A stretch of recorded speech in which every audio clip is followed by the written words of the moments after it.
It's just a quick video about a digital micrometer. It could be applied to digital verniers as well. This one winter we had a heavy winter. It killed a lot of the plants as well that usually survive. And out in the workshop, one of my digital vernier calipers was also killed by it. The LCD display had kind of leaked out. Well, I assume it had frozen the liquid crystal, and that had obviously expanded. And when it expanded, it obviously broke part of the display. And then, of course, when it all thawed out again, it leaked out and it didn't work. Also, my digital micrometer out there in the toolbox, I'd obviously used that for work as well in the past. That had stopped working as well. It did have manual increments on it as well, and you can use it as a manual. As a lot of people out there probably know, you can use them just as a regular manual micrometer. Now I kept it in there because I thought, well, it's dead old.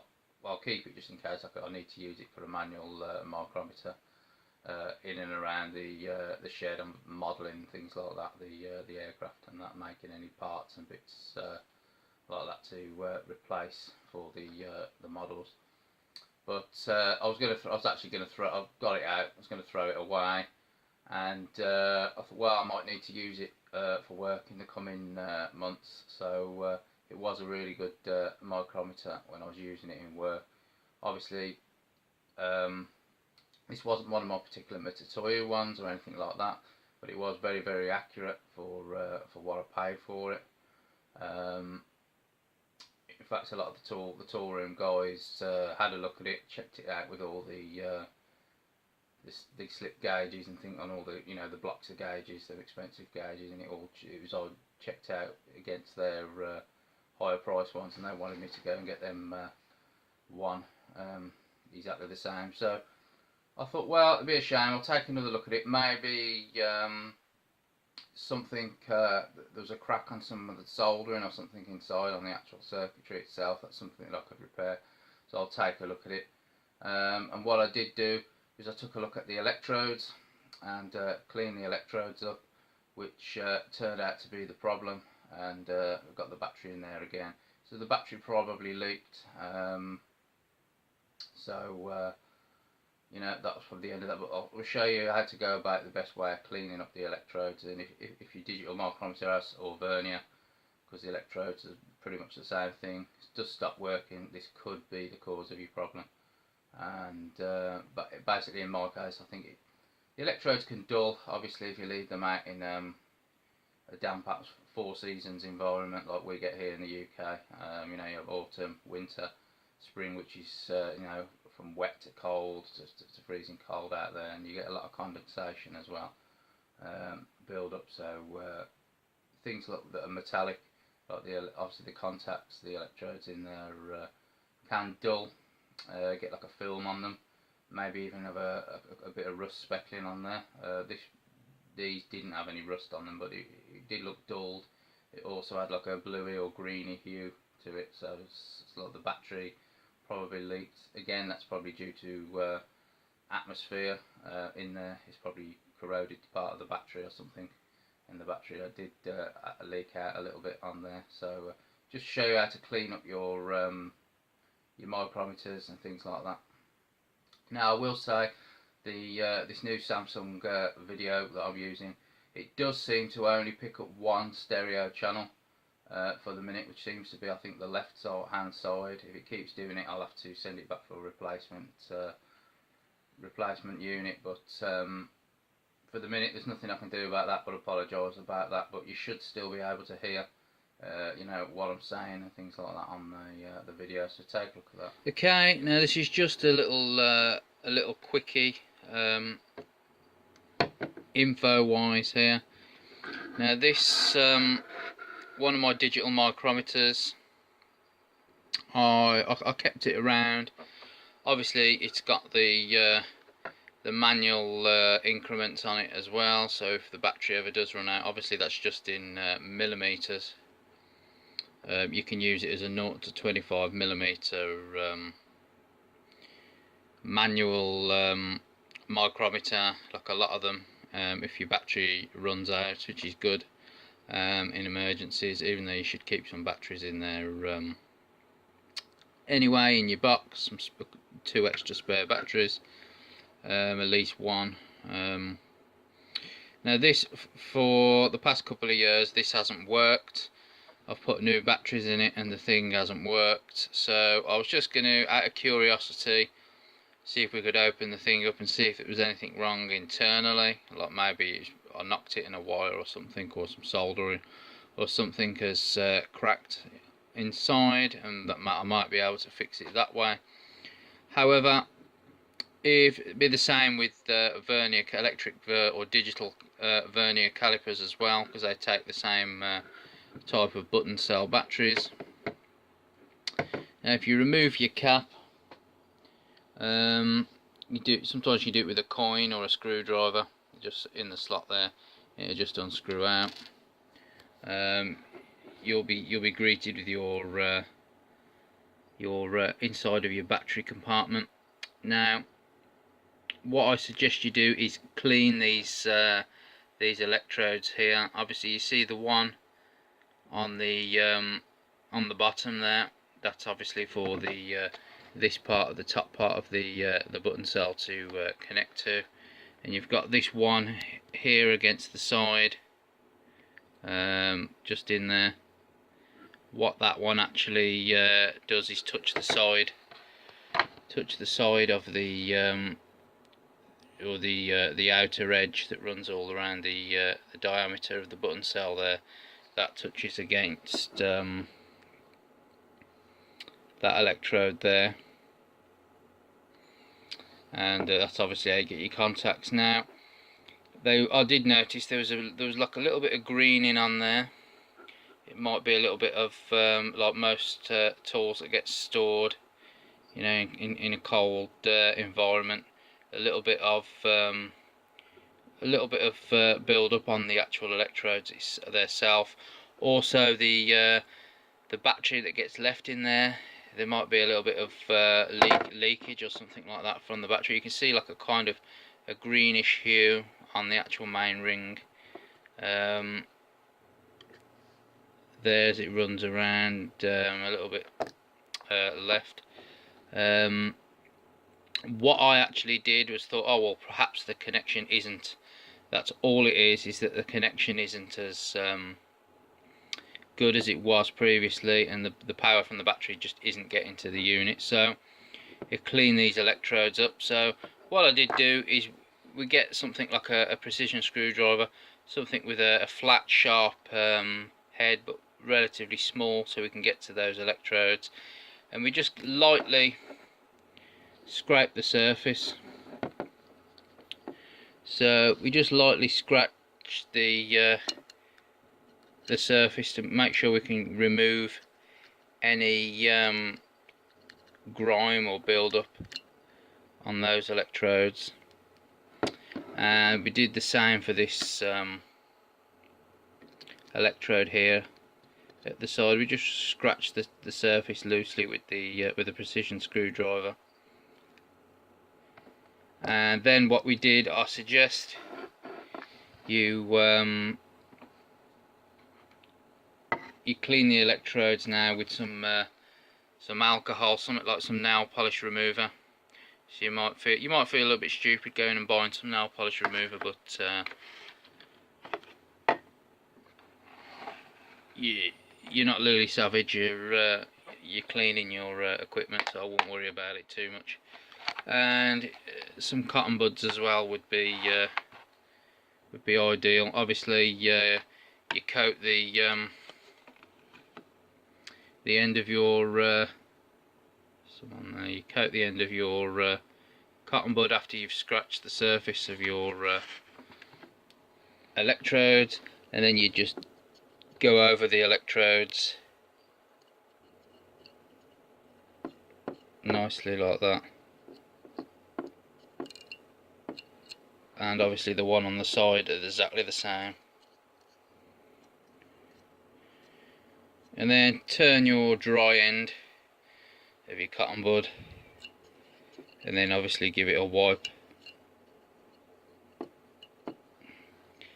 and that electrode as well, and you wipe off anything that's left, and any bits of residue and things like that will come off on the cotton, and then you'll be left with that. Now what I do suggest you do as well is, again, if electrodes aren't quite making a contact, is you can use the screwdriver the precision screwdriver, and you can just bend that electrode, not too hard because you don't want to snap it, but you can just slightly lever that electrode just in towards the middle slightly, just so when you put your battery in, it fits in nice and snug and there's a nice contact there. The same with these 3 electrodes on the floor of the compartment that are pointing upwards to make contact, you know, with the top of the button cell.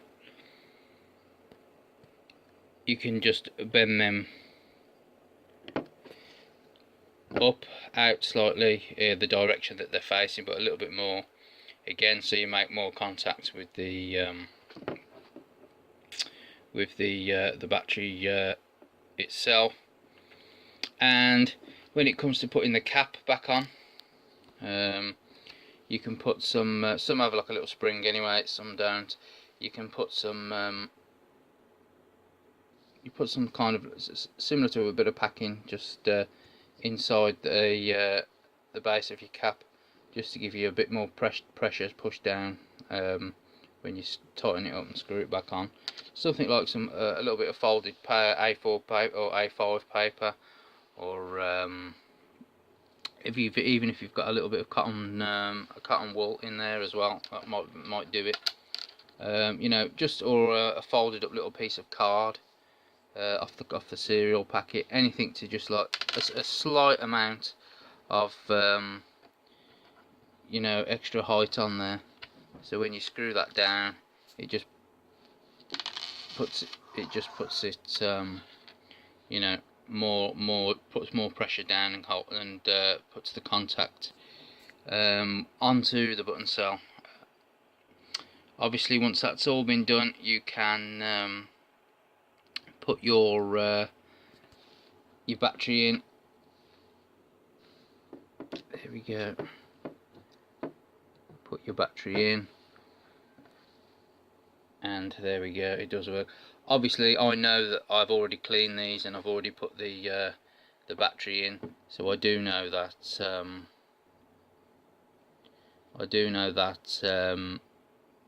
it's working again after cleaning the electrodes. So that's obviously a reason why I've done the video. If it didn't still work, there'd be no point. But you know, something as simple as the electrodes being clogged stopped me from going out and buying a replacement just from cleaning it. Obviously, like I say, you need to make sure you got some brand new batteries to test with. It's a waste of time testing with a battery that's long dead and knackered, because it won't work anyway, will it? But just something as simple as that will sort your micrometer out.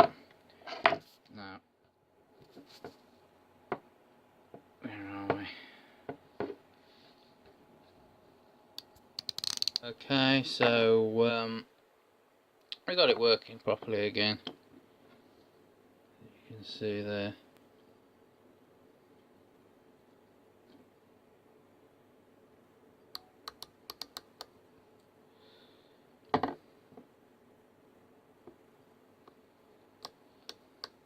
There we go. And inches.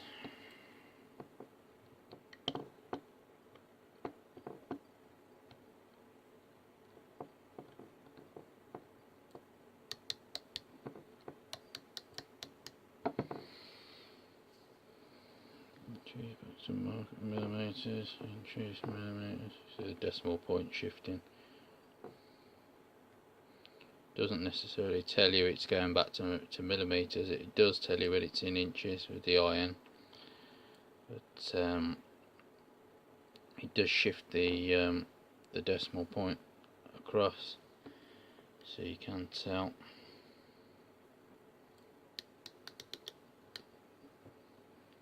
So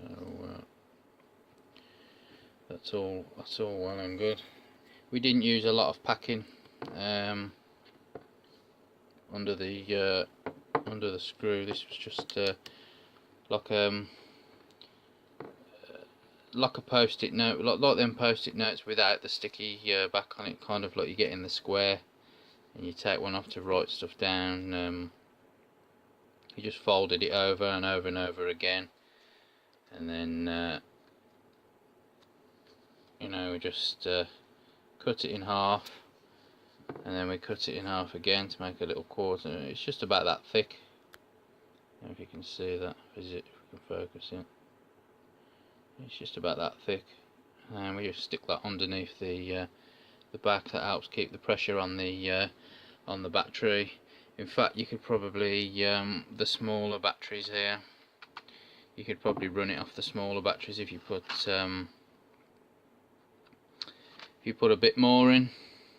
If you put a bit thicker amount of a thicker wad of that in there, you could probably actually run it off those slightly smaller batteries, because they are the same voltage.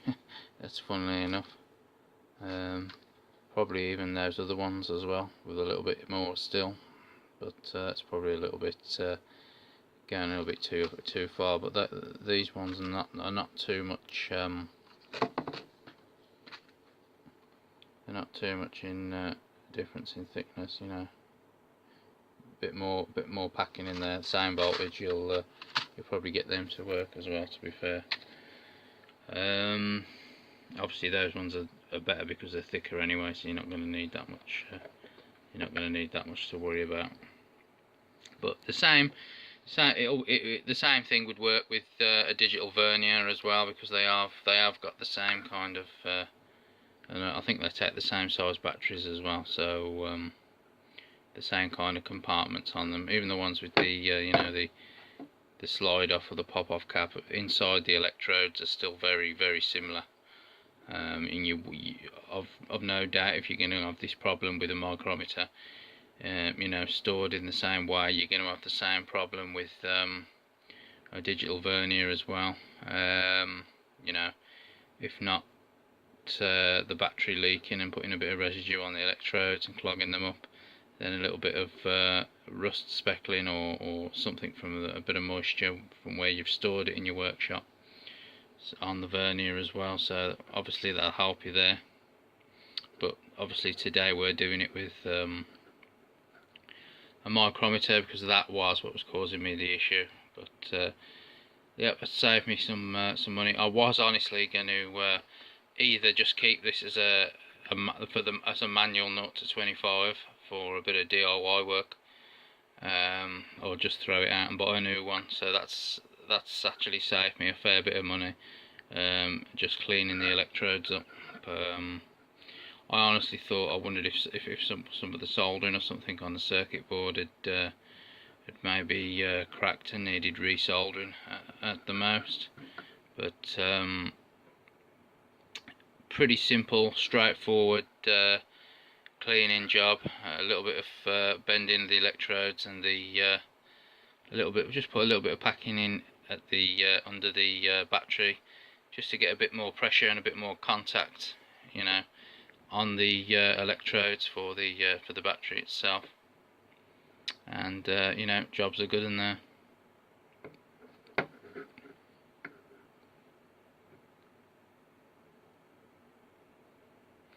I think this actually is auto off anyway, but can't remember if I think if I hold one of the it's either one of the buttons or both of them down together, I can turn it off. But it is an auto off anyway, so I don't know what have I just done there by doing that. I've done something. So I've done something by pressing them both together. Probably not what I wanted to do. Probably a reverse or something. There we go, zero it again.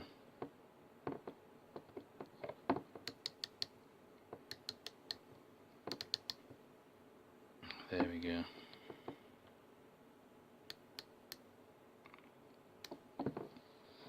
I think that flashing is usually when it flashes, that's trying to tell you that the battery's not not particularly got a lot of power in it, so which is strange for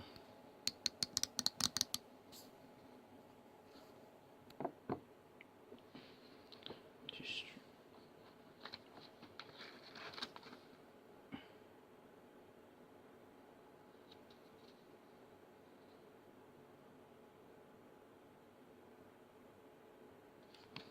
stop flashing now anyway.